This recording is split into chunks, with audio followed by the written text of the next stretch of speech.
से आगे बढ़ते हैं, पूरा सेशन अच्छे से देखिएगा और फिर मुझे बताइएगा कि आप लोगों के कितने क्वेश्चन सही हुए हैं। देखिए friends, in which year Gandhi ji जो है वो साउथ अफ्रीका गए थे, ये आप लोगों से बोला गया है और इस क्वेश्चन को आप इंपॉर्टेंट मार्क करेंगे सभी के सभी बच्चे। ठीक है, जो जो भी इंपॉर्टेंट इन्फॉर्मेशन है इस क्वेश्चन से रिलेटेड वो मैं आप लोगों को दूंगा और जितना ज्यादा रिवाइज करोगे आप लोग उतना ज्यादा आप लोगों के लिए फायदा रहने वाला है, ये याद रखिए आप सभी के सभी लोग। ओके, तो रिवीजन इज द की, ये याद रखना है आप लोगों ने। आप लोग बताइएगा कि गांधी जी जो है वो कौन से साल में, इवन जो है फ्रेंड्स तारीख के साथ भी पूछा जा सकता है आप लोगों से, तो आप लोग याद रखिएगा कि 24 मई 24 मई 1893 को गांधी जी जो है वो साउथ अफ्रीका गए थे। साउथ अफ्रीका का जो शहर है जहां पर में उन्होंने लैंड किया था वो शहर का नाम था डरबन। ठीक है, अच्छा एक और क्वेश्चन आप लोगों से पूछा जा सकता है कि भाई वो कौन से वाले जहाज से गए थे, तो उस जहाज का नाम क्या था, जिस जहाज से वो गए थे। ठीक है, तो उस जहाज का नाम था एसएस सफोल्क। ठीक है, एसएस सफोल्क नाम था उसका, सफोल्क, ये याद रख लेना है आप लोगों ने, एसएस सफोल्क उस जहाज का नाम था जिस जहाज से गांधी जी गए थे। गांधी जी जो है फ्रेंड्स यहां पर में आप लोगों ने याद रखना है कि आप लोगों से ये क्वेश्चन पूछ सकते हैं, गांधी जी साउथ अफ्रीका किस वजह से गए थे। ओके, ये भी तो क्वेश्चन बन सकता है कि गांधी जी गए क्यों थे वहां पर में। ठीक है, मतलब घूमने के लिए गए थे, किस वजह से गए थे। ओके, या फिर एक क्वेश्चन बना था आप लोगों का एनवीएस के एग्जाम के अंदर में, अगर आप लोगों को पता हो गांधी जी किसको जो है अपनी कानूनी सहायताएं देने के लिए साउथ अफ्रीका गए थे, किसके यहाँ काम करने गए थे, क्योंकि काम करने गए थे सभी लोग लिख रहे काम करने गए थे, काम करने गए थे, ये तो ठीक है काम करने गए थे। ठीक है, तो कौन से व्यापारी थे जिसके यहाँ पर में काम करने के लिए गए थे वो। बहुत बढ़िया फ्रेंड, देखिए आप लोगों के यहाँ पर में आंसर्स जो है कंटिन्यूअसली आते जा रहे हैं यहाँ पर में। वेरी गुड, ठीक है, चलिए तो आंसर इस पर्टिकुलर क्वेश्चन को हो जाएगा फ्रेंड्स ऑप्शन नंबर बी आप लोगों का 1893। आप लोगों से मैंने जो सवाल पूछा था उस सवाल का जवाब मैं आप लोगों को यहाँ पर मैं दे देता हूँ। ठीक है, दादा अब्दुल्ला नाम था वो उनका, दादा अब्दुल्ला, अब्दुल्ला, ये याद रखना है आप लोगों ने। ये गुजरात के व्यापारी थे। ठीक है, गुजराती, गुजराती, ठीक है, एक बिजनेसमैन थे, व्यापारी थे, जो साउथ अफ्रीका में जाकर बस गए थे। अब उनको कोई गुजराती काठियावाड़ी लड़का चाहिए था, ठीक है, जो उनकी कानूनी जो पेचीदगी है, कानूनी जो समस्या है उसको सुलझा सके, उनके लिए जो डॉक्यूमेंट्स वगैरह तैयार करने वो सारी चीजें कर सके। तो दादा अब्दुल्ला की फर्म में काम करने के लिए वो गए थे, ये याद रखना है आप सभी लोगों ने। तो जितनी भी इंपॉर्टेंट चीज थी वो सारी की सारी मैं आप लोगों को यहाँ पर मैं बता रहा हूँ। मैं आप सभी लोगों से रिक्वेस्ट करूंगा फ्रेंड कि जहां भी इस सेशन को शेयर कर सकते हो जल्दी जल्दी से शेयर कर दीजिए। ठीक है, सभी के सभी बच्चे। और यहाँ पर मैं एक और चीज आप लोगों से चाहता हूँ, जितने भी बच्चे अगर आप लोगों को लग रहा है कि यार एक्स्ट्रा इन्फॉर्मेशन के साथ में आप लोगों के लिए कुछ मेहनत कर रहे हैं, तो जहां भी शेयर कर सकते हो शेयर तो कर ही देंगे आप सभी लोग। ठीक है, साथ ही साथ सेशन को लाइक भी कर देंगे। जिन भी बच्चों ने सेशन को लाइक और शेयर कर दिया हाथ ऊपर कर दीजिए, एटलीस्ट लाइक कर दिया तो हाथ ऊपर कर देंगे। चैनल को सब्सक्राइब जरूर कर लेना है आप लोगों ने, ताकि आप लोगों को हर एक जो इन्फॉर्मेशन है वो टाइम टू टाइम मिलती रहे। ठीक है, चलिए नेक्स्ट क्वेश्चन की तरफ में आगे बढ़ते हैं। उससे पहले ये चीज याद रखिएगा, मैं इसके ऊपर में क्वेश्चन पूछूंगा आप लोगों से, ठीक है, आगे जाकर। नेक्स्ट क्वेश्चन की तरफ में आगे बढ़ते हैं हम लोग फ्रेंड्स। आपको बताना है Mahatma Gandhi arrived in blank South Africa abroad on the steamer SS Safari. ठीक है, ये क्वेश्चन जो है फ्रेंड्स आप लोगों का एक अलग क्वेश्चन है। आप लोगों को बताना है एसएस सफारी से जब गांधी जी गए थे तो कहां पर में पहुंचे थे। तो एसएस सफारी से जब वो गए थे तब भी वो डरबन जो है वो शहर के अंदर में ही पहुंचे थे, ये याद रखना है आप लोगों ने। ठीक है, डरबन शहर के अंदर में। ओके, चलिए नेक्स्ट क्वेश्चन की तरफ में आगे बढ़ते हैं फ्रेंड्स। आप लोगों को in 1893 Mahatma Gandhi was invited to South Africa to solve whose legal problem. ये देखिए बीपीएससी सीडीपीओ में, और सेम क्वेश्चन जो है आप लोगों का एनवीएस के एक एग्जाम के अंदर में भी आया था। इस क्वेश्चन का आंसर करेंगे आप सभी के सभी लोग, बताइए। तो 1893 में Mahatma Gandhi was invited to South Africa to solve whose legal problem. बहुत ही इंपॉर्टेंट क्वेश्चन है, और मैं आपको बता दूं फ्रेंड्स आप लोगों की पेड क्लास के अंदर में जितनी भी आपके डिफरेंट एग्जाम के क्वेश्चन है वो आप लोगों को प्रोवाइड करवाए गए हैं। तो जो भी बच्चा जुड़ना चाहता है टीचिंग परीक्षा के पेड कोर्सेज के साथ में, ठीक है, प्रीमियम कंटेंट है, आपकी सफलता की रिस्पॉन्सिबिलिटी है, तो यहाँ पर मैं आप नीचे में जो नंबर चल रहा है उस पर कॉल या व्हाट्सएप कर सकते हो आप लोग। ठीक है, तो देखिए आप लोगों का जो आंसर है फ्रेंड्स वो क्या हो जाएगा आप लोगों का यहाँ पर में। ठीक है, गुजरात के जो दादा अब्दुल्ला थे उनके साथ में मिलने के लिए। हाथ ऊपर कर दीजिए जितने भी लोगों ने सही आंसर किया इसका, क्योंकि ये क्वेश्चन अभी मैंने आपको बताया था थोड़ी देर पहले। ठीक है, जल्दी से बताइए इस पर्टिकुलर क्वेश्चन का आंसर क्या होगा।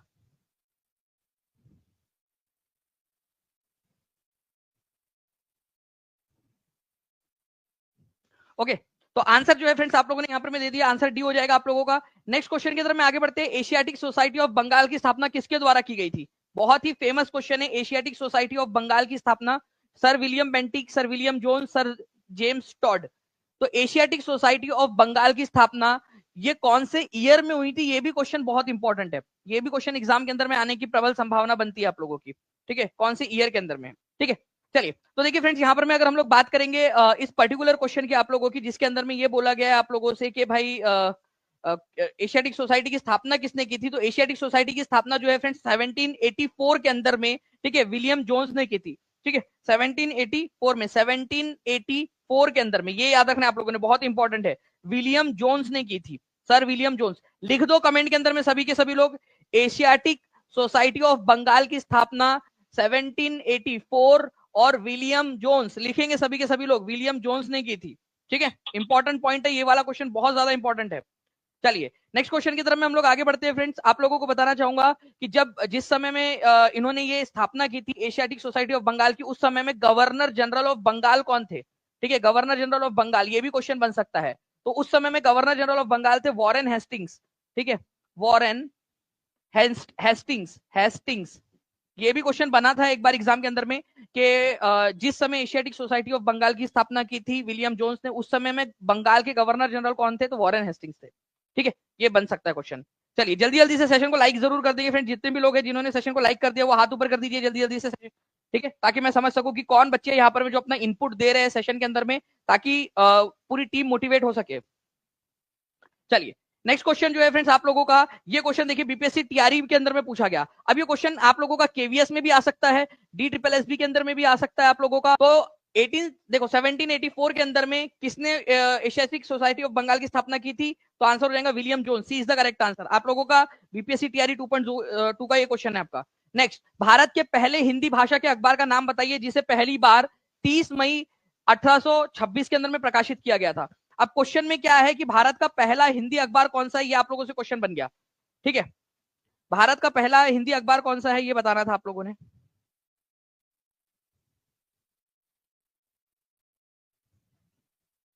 डायरेक्ट क्वेश्चन क्या बन गया आप लोगों का कि भारत का पहला हिंदी भाषा का अखबार कौन सा है?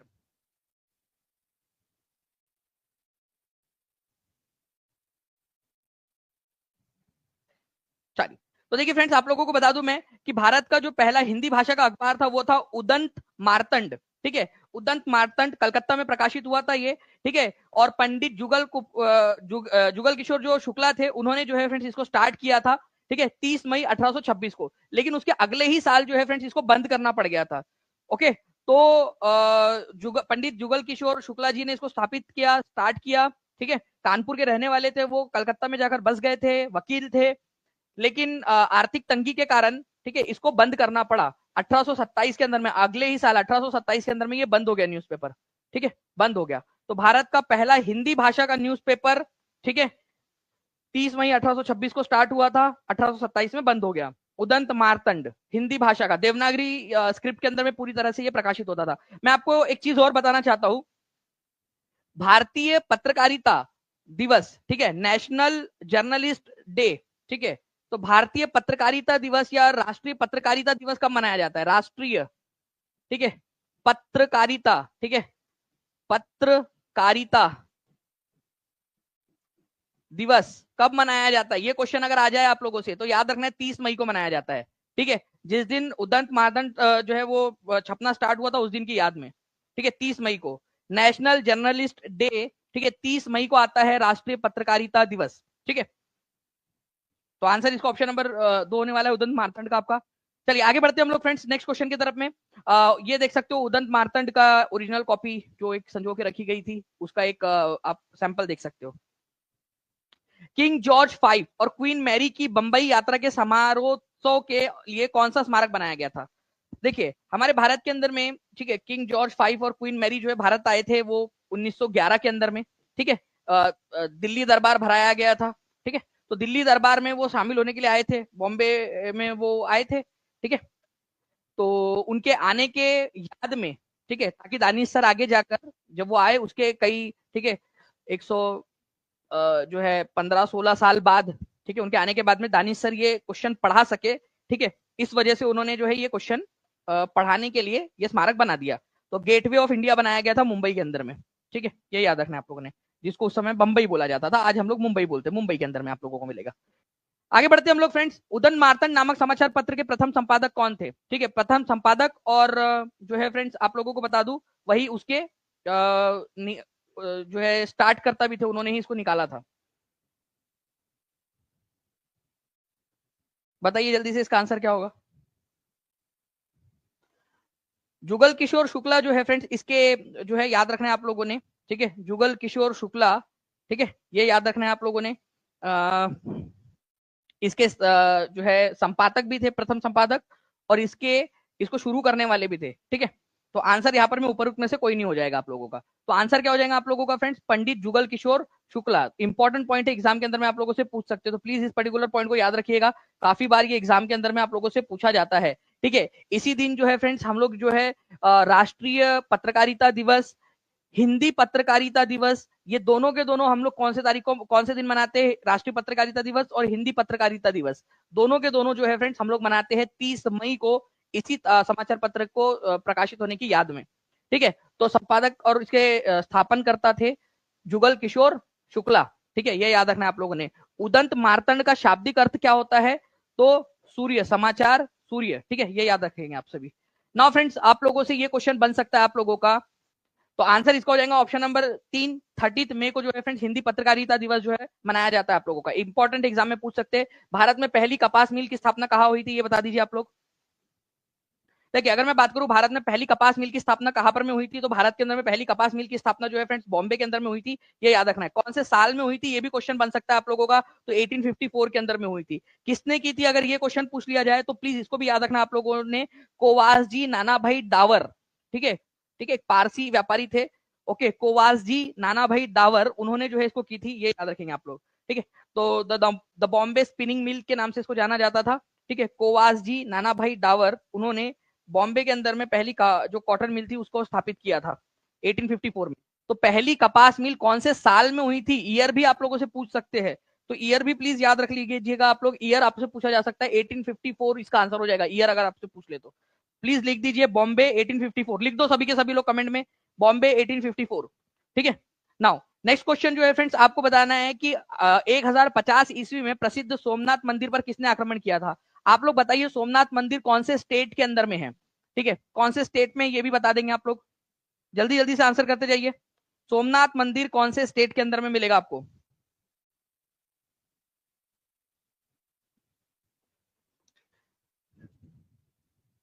देखिए अगर हम लोग बात करेंगे फ्रेंड सोमनाथ मंदिर की, तो सोमनाथ मंदिर जो है ये आप लोगों को गुजरात के अंदर में मिलेगा, और महमूद गजनी जो है उसने हमला किया था इसके ऊपर में, बहुत ज्यादा उसने तोड़फोड़ की और तोड़फोड़ करके बहुत सारी चीजें वो लूट कर लेकर गया था, ठीक है।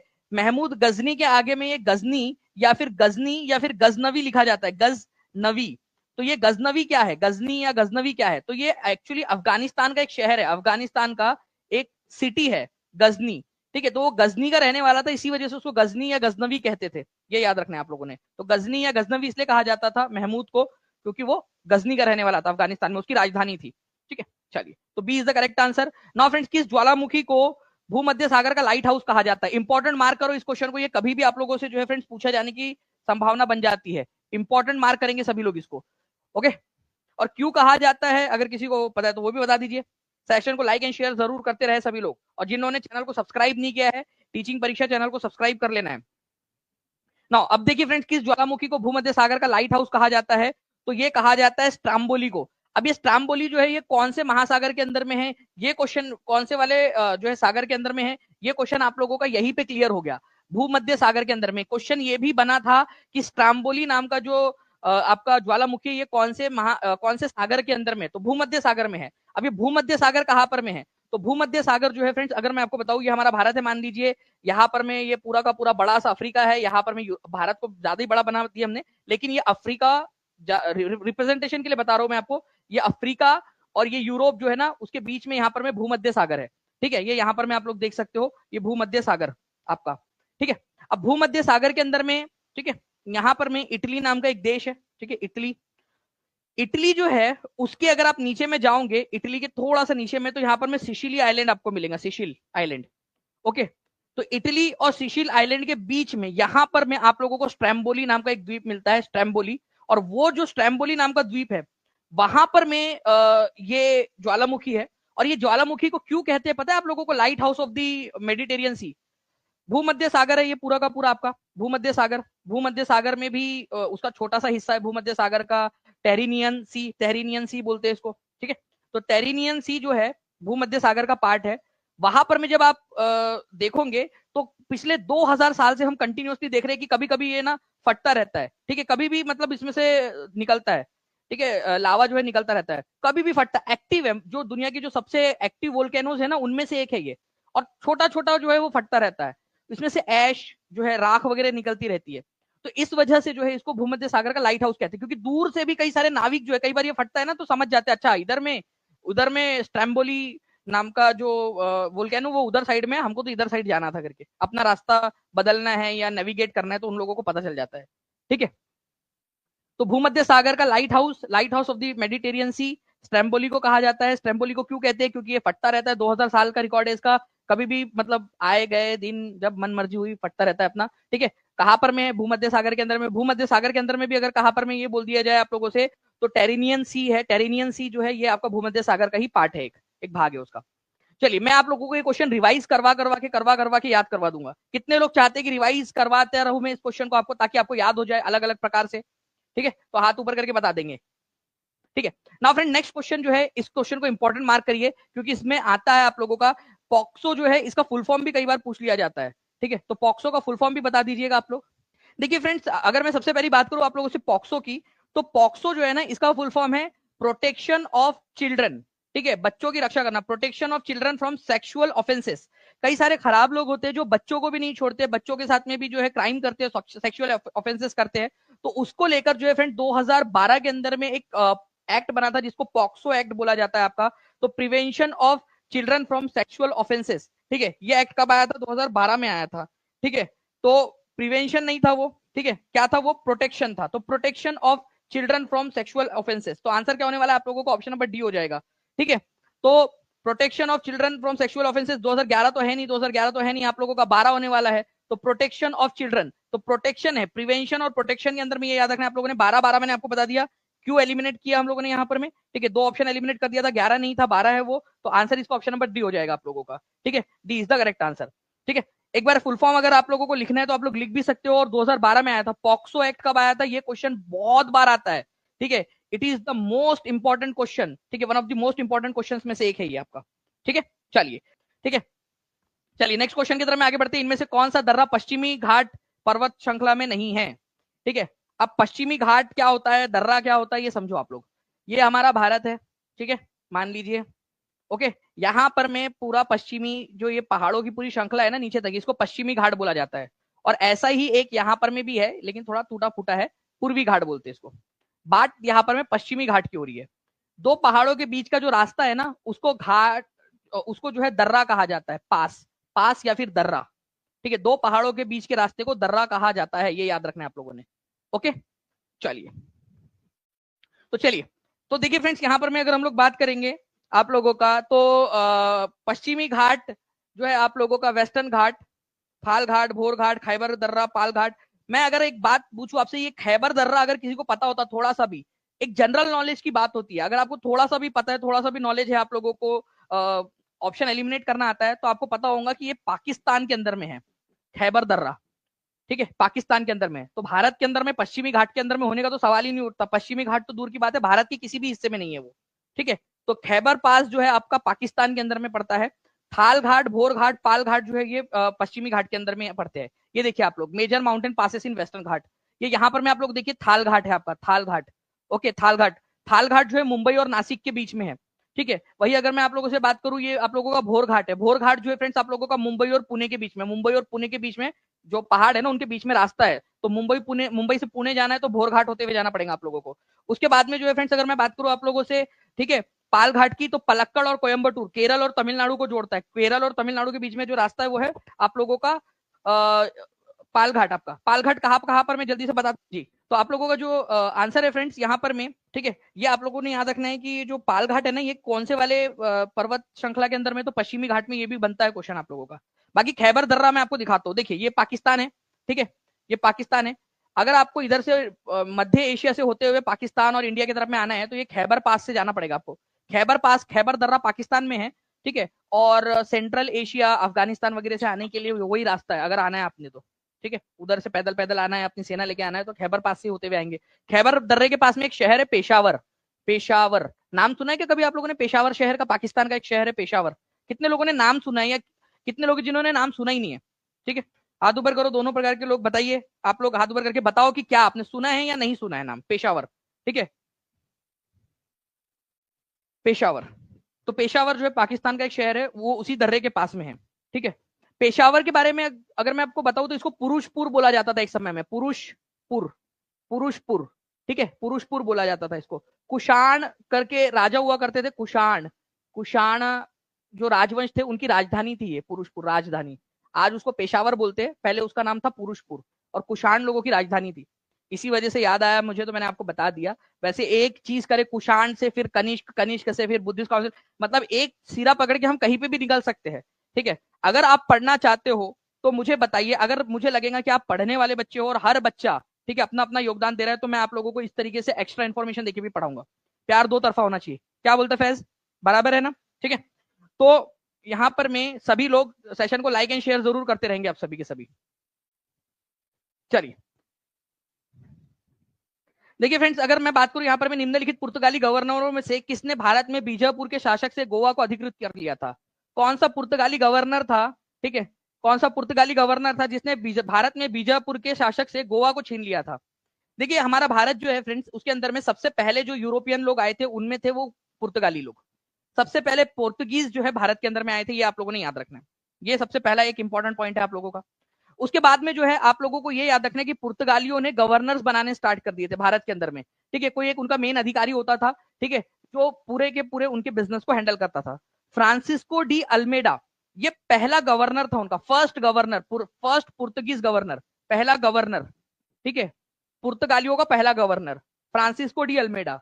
सेकंड नंबर का था, सेकंड नंबर का था Alfonso de Albuquerque, second number का। ठीक है, सेकंड नंबर का। ठीक है, तो यहां पर में जो बात हो रही है आप लोगों की कि किसने जो है वो गोवा को छीना था, गोवा यहां पर में है। ठीक है, गोवा वाले बीच पे। तो यहां पर में जो है फ्रेंड्स, गोवा जो है वो बीजापुर सल्तनत के अधीन आता था पहले, तो बीजापुर सल्तनत से छीन लिया था और अपने कब्जे में ले लिया, वो था Alfonso de Albuquerque, second number का गवर्नर। ठीक है, Francisco de Almeida first number का गवर्नर था। ठीक है, अगर आपसे बोला जाए पहला पुर्तगाली गवर्नर कौन सा था, तो ये आंसर हो जाएगा आपका फ्रांसिस्को डी अल्मेडा, अल्मेडा। और अगर आप लोगों से पूछा जाए जो है गोवा को किसने जीता था, ठीक है, तो वो जीता था Alfonso de Albuquerque. Alfonso de Albuquerque के बारे में अगर मैं आप लोगों को बताऊं फ्रेंड्स, उसने गोवा को कब जीता था, अगर ये क्वेश्चन आ जाए तो 1500, ठीक है, यहां पर मैं 10 के अंदर में उसने जीता था, ये याद रखना आप लोगों ने, 1510 के अंदर में, ये भी क्वेश्चन बन सकता है। ठीक है, नाम कितने प्यारे प्यारे ना, Francisco de Almeida, Alfonso de Albuquerque. ठीक है, चलिए चलिए आगे बढ़ते हम लोग फ्रेंड्स। यहां पर मैं आप लोगों के नेक्स्ट क्वेश्चन की तरफ में, भारतीय रिजर्व बैंक का राष्ट्रीयकरण किस वर्ष किया गया था? भारतीय रिजर्व बैंक का राष्ट्रीयकरण किस वर्ष किया गया था? चलिए बहुत बढ़िया फ्रेंड्स, आप लोगों के देखिए यहाँ पर मैं कंटिन्यूअसली आंसर्स आते जा रहे हैं आप सभी लोगों के। ठीक है, अगर मैं बात करूं भारतीय रिजर्व बैंक, इसकी स्थापना कब हुई थी, अगर ये क्वेश्चन आ जाए आप लोगों से, ठीक है, तो स्थापना जो है वो हुई थी आप लोगों की, ठीक है, आपकी 1 अप्रैल, ठीक है, 1 अप्रैल 1935 के अंदर में। ठीक है, 1935 के अंदर में। ओके, लेकिन जो कानून बना था, एक्ट बना था, आरबीआई एक्ट, आरबीआई एक्ट, वो बना था 1934 के अंदर में। देखो पहले कानून बना, ठीक है, उसके बाद में उसकी स्थापना हुई। अब ऐसा तो होता नहीं है आप लोगों का कि भाई डायरेक्टली आप लोगों का जो है वो डायरेक्ट की शादी हो गई, मिले उसी दिन शादी हो गई। पहले जो है कानून बना, ठीक है, फिर बाद में प्रोसीजर वगैरह हुई पूरी की पूरी। ठीक है, जो भी रस्म रिवाज होंगे उन लोगों के। अब रस्म रिवाज आप समझो कि मेन बात है कि उसकी स्थापना करने के लिए जो प्रोसीजर फॉलो की गई, क्योंकि भाई एक बैंक स्थापित करना है जो पूरी की पूरी करेंसी को हैंडल करेगा हमारी, तो आरबीआई एक्ट 1934, ठीक है, उसके जरिए 1 अप्रैल 1935 को इसकी स्थापना हुई। मैं आपको बताना चाहता हूँ फ्रेंड्स एक्स्ट्रा इन्फॉर्मेशन के लिए, ठीक है, पहले तो मैं यहाँ पर मैं एक बार चेक कर लूं कि आप लोग प्रॉपरली रिस्पॉन्स कर रहे हो या नहीं। अगर रिस्पॉन्स कर रहे हैं तो ही आगे में हम लोग जो है और अच्छे से इसको करेंगे। ठीक है, 1999 बच्चे देख रहे हैं, ठीक है, मतलब 2000 के करीब करीब, एक बच्चा कम है, और 1436 लाइक्स है, बहुत ना इंसाफी है ये। ठीक है, चलो तो फिर डायरेक्टली आंसर की तरफ आगे बढ़ते हैं। भारतीय रिजर्व बैंक का राष्ट्रीयकरण जो है फ्रेंड्स किस वर्ष हुआ था? तो भारतीय रिजर्व बैंक, आरबीआई का जो राष्ट्रीयकरण है आप लोगों का, मतलब सरकार ने उसको पूरी तरह से खरीद लिया था, वो किया था उसने, ठीक है, 1 जनवरी, ठीक है, 1949 के अंदर में। ये आप लोगों ने याद रखना है, 1949 के अंदर में। तो ये एक इंपॉर्टेंट पॉइंट आप लोगों का बनता है। ठीक है, एक इंपॉर्टेंट पॉइंट, 1 जनवरी 1949 को राष्ट्रीयकरण। राष्ट्रीयकरण का मतलब होता है नेशनलाइजेशन, सरकार ने सारे शेयर्स खरीद लिए, अपने हाथ में ले लिया पूरा का पूरा। ठीक है, B is the correct answer. Next question की तरफ में आगे बढ़ते हैं। भारत में कौन से गवर्नर जनरल को स्थानीय स्वशासन का पिता कहा जाता है? स्थानीय स्वशासन का पिता किसको कहा जाता है, ये जल्दी से बता देंगे आप लोग। हमारे पास में 9 मिनट बचे हैं, जल्दी से, क्योंकि एक इंटरव्यू शेड्यूल है। ठीक है, जल्दी से बताइए आप लोग, भारत में कौन सा गवर्नर जनरल था जो स्थानीय स्वशासन मतलब कि लोकल सेल्फ गवर्नमेंट, जैसे पंचायती राज होता है, म्युनिसिपैलिटी, ठीक है, पंचायत के इलेक्शन में कभी किसी ने वोटिंग वगैरह की है कि आप लोगों में से कोई गांव में रहता होगा तो ठीक है हाथ ऊपर कर दो, या फिर आपके नगर पालिका के चुनाव होते होंगे उसमें आपने वोट दिया होगा, अगर कभी भी दिया है तो हाथ ऊपर कर दीजिए जल्दी से ताकि इसमें समझ में आ जाए। तो फ्रेंड्स, भारत के अंदर में इसको शुरू करने का जो श्रेय दिया जाता है मॉडर्न तरीके से वो दिया जाता है लॉर्ड रिपन को। वैसे मैं लॉर्ड रिपन के बारे में भी काफी सारी चीजें थी आप लोगों को बताने वाला था, ये हंटर कमीशन इन्होंने बनाया था चाइल्ड एजुकेशन के लिए, लेकिन जब तक आप लोग जो है उतने परिपक्व नहीं हो जाते कि भाई आप लोग उतने अच्छे तरीके से रिस्पॉन्स करते रहे, तब तक हम लोग जो है फ्रेंड्स उसी तरीके से करते रहेंगे आप लोगों का। तो भारत में कौन से गवर्नर जनरल थे जो स्थानीय स्वशासन के पिता के रूप में जाने जाते हैं? Lord Ripon. लॉर्ड रिपन ने कहा था कि इनका दिल भारत के लिए ज्यादा धड़कता है। दो तीन चीजें और है वो फिर मैं क्वेश्चन के थ्रू करवाऊंगा। निम्नलिखित में से कौन सी नदी यमुना नदी की सहायक नदी नहीं है? ठीक है, कौन सी नदी सहायक नदी नहीं है, जल्दी से बताइए आप लोग सभी लोग। ठीक है, निम्नलिखित में से कौन सी वाली नदी यमुना नदी की सहायक नदी नहीं है? हिंडन नदी, बेतवा नदी, सोन नदी, चंबल नदी, केन नदी। ठीक है, तो अगर आप लोग यहाँ पर में देखोगे फ्रेंड्स, तो यहाँ पर जो सोन नदी है आप लोगों की, ये गंगा नदी की सहायक नदी है, डायरेक्टली गंगा की सहायक नदी है, गंगा नदी की सहायक नदी है। ठीक है, देखिए ये आप लोगों का पूरा का पूरा अगर आप लोग देखोगे एक मैप आपका, ये है गंगा नदी। ठीक है, ये गंगा नदी बह रही है, गंगा नदी में आकर मिलती है यमुना नदी। आपसे पूछा यमुना की कौन सी सहायक नदी है, तो देखिए चंबल नदी जो है ये यमुना की सहायक नदी है, ये सिंध नदी है, सिंधु नदी की बात नहीं हो रही है, सिंध नदी है एक आपकी, सिंध नदी, ये यमुना की सहायक नदी है। ये बेतवा नदी जो है ये यमुना की है। केन नदी जो है, टोन्स नदी जो है, ये यमुना की सहायक नदी, गंगा की सहायक नदी है टोन्स। ठीक है, क्योंकि गंगा के मिलने के बाद में इलाहाबाद में कौन मिलता है? गंगा और यमुना मिलती है। बट सोन नदी की बात करेंगे आप लोग, अमरकंटक प्लेटू से निकलकर ये बिहार में जाकर गंगा नदी में मिलती है, यमुना में नहीं मिलती, यमुना ऑलरेडी गंगा में मिल चुकी है।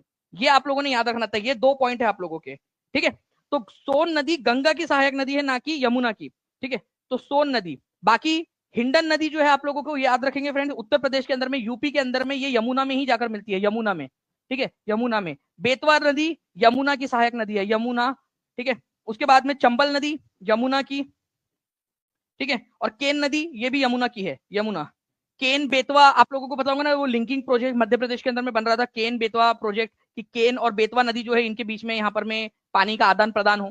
ओके, चलिए, तो चंबल, केन, बेतवा, ठीक है, ये सारी की सारी क्या है आप लोगों की। इवन हिंडन नदी एक उत्तर प्रदेश के अंदर में छोटी सी नदी है, वो आप लोगों की यमुना की सहायक नदी है। ओके, गंगा की सहायक नदियों के अंदर में आप लोगों की घाघरा आ जाती है आपकी। ठीक है, गोमती नदी आ जाती है, गंगा नदी की सहायक नदी है। ठीक है, गंडक नदी आ जाती है। तो ये सब गंगा नदी की सहायक नदी। चलिए, निम्नलिखित में से कौन सी गंगा नदी की सहायक नदी नहीं है? गंगा की नहीं है वो। अब ये भी बता दीजिए जल्दी से, जल्दी जल्दी बता दीजिए कि गंगा की सहायक नदी नहीं है, कौन सी वाली नहीं है? देखिए, अगर गंगा की सहायक नदी नहीं है बोला यहां पर, मैं गंगा नदी की सहायक नदी नहीं है, तो सोन गंगा की सहायक नदी है। ठीक है, कोसी नदी गंगा की सहायक नदी है, घाघरा नदी सहायक नदी है, गोमती नदी भी है। चंबल की अगर हम बात करेंगे फ्रेंड, चंबल किसकी सहायक नदी है, जल्दी बताओ आप लोग। तो आंसर तो ये है, गंगा की नहीं है वो, किसकी है फिर? ठीक है, जल्दी से आप लोग कमेंट करके बताएंगे कि किसकी सहायक नदी है। अभी आपको क्वेश्चन मैंने यहाँ पर मैं अभी के अभी जस्ट अभी करवाया है, और मैं चाहूंगा कि आप लोग जो है फ्रेंड्स इसका आंसर अच्छे से करें। ठीक है, देखिए अगर मैं यहाँ पर मैं आप लोगों को बताऊं, तो आप लोग देखोगे कि चंबल नदी जो है वो यमुना में जाकर मिलती है, यमुना के अंदर में। चंबल नदी के अंदर में कौन कौन आकर मिलता है? चंबल जो है वो यमुना में जाकर मिलती है। ठीक है, बनास नदी चंबल की है। ठीक है, ये चंबल नदी पूरी जा रही है आप लोगों की। काली सिंध नदी जो है ये आप लोगों का चंबल नदी का ही पार्ट है। ठीक है, परबती नदी जो है ये आपकी इसका पार्ट है, ये याद रखना आप लोगों ने, परबती नदी भी। ओके, बनस, काली सिंध, परबती, ये आप लोगों की क्या है, ये बेसिकली काली सिंध याद रखना है आप लोगों ने। ठीक है, कि ये किसकी नदी, कौन सी नदी का पार्ट है ये आप लोगों की? ठीक है, चंबल नदी सिस्टम का पार्ट है आपका। ठीक है, बाकी काली सिंध और सिंध नदी में फर्क है, सिंध नदी जो है वो यमुना में जाकर मिलती है, सिंध नदी, और काली सिंध जो है वो चंबल में जाकर मिलती है। ये इंपॉर्टेंट पॉइंट है आप लोगों के। ठीक है, चलिए, और केन नदी जो है ये डायरेक्टली जो है यमुना में जाकर मिलती है, चंबल का पार्ट नहीं है वो, चंबल का पार्ट यहां तक है इतना, ऐसा। ठीक है, चलिए, बेतवा नदी ये भी यमुना में जाकर मिलती है, सोन नदी गंगा में जाकर मिलती है। ओके, चलो, अब एक क्वेश्चन मैं आप लोगों को देता हूं, देखते कितने लोग इसका आंसर कर पाते हैं। जितना ज्यादा रिवीजन करोगे, जितना ज्यादा आप लोग जो है फ्रेंड्स इस तरीके से बार बार क्वेश्चंस को सॉल्व करोगे, उतना ज्यादा फायदा रहेगा आप लोगों का। ठीक है, चलिए, चंबल तंत्र का हिस्सा नहीं है। तो अगर मैं इस पर्टिकुलर क्वेश्चन की बात करूं आप लोगों से कि चंबल नदी तंत्र, तो चंबल नदी का काली सिंध चंबल में जाकर मिल जाती है। ठीक है, पार्वती नदी, पार्वती बोलो या पार्वती बोलो, चंबल नदी में जाकर मिल जाती है। बनस नदी चंबल में जाकर मिल जाती है। और ये चंबल जाकर किस में मिलती है, ठीक है, ये भी क्वेश्चन है। चलो, चंबल नदी किस में जाकर मिल जाती है ये बताएंगे आप लोग, चंबल किस में जाकर मिलेंगी। तो चंबल नदी की अगर मैं बात करूं आप लोगों से फ्रेंड्स, तो ये जाकर मिलती है यमुना के अंदर में, ठीक है, यमुना में, काली सिंध, पार्वती और बनास। जबकि केन नदी जो है ये भी डायरेक्टली जाकर यमुना में मिलेंगी, ये भी डायरेक्टली यमुना में जाकर मिलती है, चंबल में नहीं मिलती है, यमुना में मिलती है डायरेक्टली, ठीक है। केन नदी आपको दिखा देता हूं मैं मैप के थ्रू, ये यहाँ पर मैं आप देखिए, ये केन नदी आप लोगों को दिख रही है, ठीक है, ये देखिए केन नदी, ठीक है, दिख रहा है आप लोगों को, केन नदी डायरेक्टली यमुना में मिल रही है, वो चंबल का पार्ट नहीं है। तो इस तरीके से करना होता है। और देखिए एक चीज मैं आपको बता दूं, जहां पर में मेहनत होती है ना, वहीं पे आगे बढ़ने की अपॉर्चुनिटी भी होती है। अगर सब चीज आसान होंगी तो हर कोई कर लेगा, जहां पर में मुश्किल होती है वहीं पर आगे बढ़ने की भी अपॉर्चुनिटी होती है। चाहे दुनिया में कोई भी आप इंसान ले लीजिए, कोई भी, ठीक है, जो भी कुछ भी कर पाया अपनी जिंदगी में छोटा सा भी, वो वही चीज कर पाया है जहां पर में अपॉर्चुनिटी थी उसके पास में, और अपॉर्चुनिटी डिफिकल्टी से आती है। अगर आपको ये छोटा मोटा याद करने में भी दिक्कत आ रही है तो समझ जाओ कि अच्छी बात है, आपको याद करना है, आप लोग जो है इसके थ्रू आगे बढ़ सकते हो। कितने लोग एग्री करते हैं इस बात से, ठीक है, एग्री करते हैं, हाथ ऊपर कर देंगे यहां पर में। चलिए नाउ फ्रेंड्स, नेक्स्ट क्वेश्चन की तरफ में हम लोग आगे बढ़ते हैं हमारे। किसके शासनकाल में दिल्ली सल्तनत का सबसे बड़ा विस्तार देखा गया। दिल्ली सल्तनत जो है फ्रेंड्स, छोटे से इससे स्टार्ट हुई थी दिल्ली सल्तनत, गुलाम वंश, ठीक है, फिर तुगलक वंश, खिलजी वंश, सैयद वंश, लोधी वंश, इस तरीके से हुआ, 5 राजवंश हुए। लेकिन सबसे बड़ा दिल्ली सल्तनत सबसे बड़े स्तर पर कब कहा किसके समय में हो गई थी। तो दिल्ली सल्तनत जो है फ्रेंड्स, दो चीजें याद रखनी है। पहली बार अगर आप लोगों से बोला जाए कि दक्षिण भारत पर पहली बार हमला किसके समय में हुआ, तो पहली बार दक्षिण भारत पर हमला हुआ था साउथ इंडिया में, ठीक है, साउथ इंडिया के अंदर में पहली बार हमला हुआ था, ठीक है, आपका अलाउद्दीन खिलजी के समय में। लेकिन दिल्ली सल्तनत अपने जैनित पर, जैनित का मतलब होता है अपने चरम पर, किसके समय में पहुंच गई थी, वो पहुंच गई थी मोहम्मद बिन तुगलक के समय में। सबसे बड़ा विस्तार किसके समय में देखा, ये एनसीईआरटी के अंदर में दिया हुआ है आप लोगों को, ठीक है, एनसीईआरटी के अंदर में सबसे बड़ा विस्तार किसके समय में हुआ था। तो सबसे ज्यादा विस्तार देखा गया है आपका मोहम्मद बिन तुगलक के समय में। मोहम्मद बिन तुगलक को पागल शासक कहा जाता है, उसने कई सारे ऐसे फैसले लिए जिसकी वजह से जो है फ्रेंड्स काफी ज्यादा नुकसान हुआ, ठीक है। उसने जो है जो टोकन करेंसी थी वो चलाई थी, ठीक है, जिसमें चांदी के और सोने के सिक्के के जगह पे तांबे के और कांसे के सिक्के चलाए गए। जनता उसको एक्सेप्ट नहीं कर पाई। आज हम टोकन करेंसी इस्तेमाल करते हैं, हमारे पास में जो नोट है, ठीक है, वो नोट क्या है, कागज का टुकड़ा है, लेकिन हम उसको इस्तेमाल कर लेते उस कीमत के हिसाब से, जितने भी 2000 का नोट बोल दिया तो 2000 रुपए की कीमत का इस्तेमाल कर लेते उस नोट को। लेकिन उस समय में वो लोग इस्तेमाल, वो इतने परिपक्व नहीं थे लोग, उतनी उनको आदत नहीं थी। इसके अलावा उसने ट्रांस ऑक्सियाना पर हमला करने, मतलब वो उज्बेकिस्तान पर हमला करने की योजना बनाई थी, ठीक है, वो भी उसने बाद में ड्रॉप कर दी। चाइना पर हमला करने की योजना बनाई जिसमें कई सारे सैनिक मारे गए ठंड की वजह से, क्योंकि ठंड के मौसम में हिमालय पार करने बोला उनको। चलिए, तो कोई नहीं, मोहम्मद बिन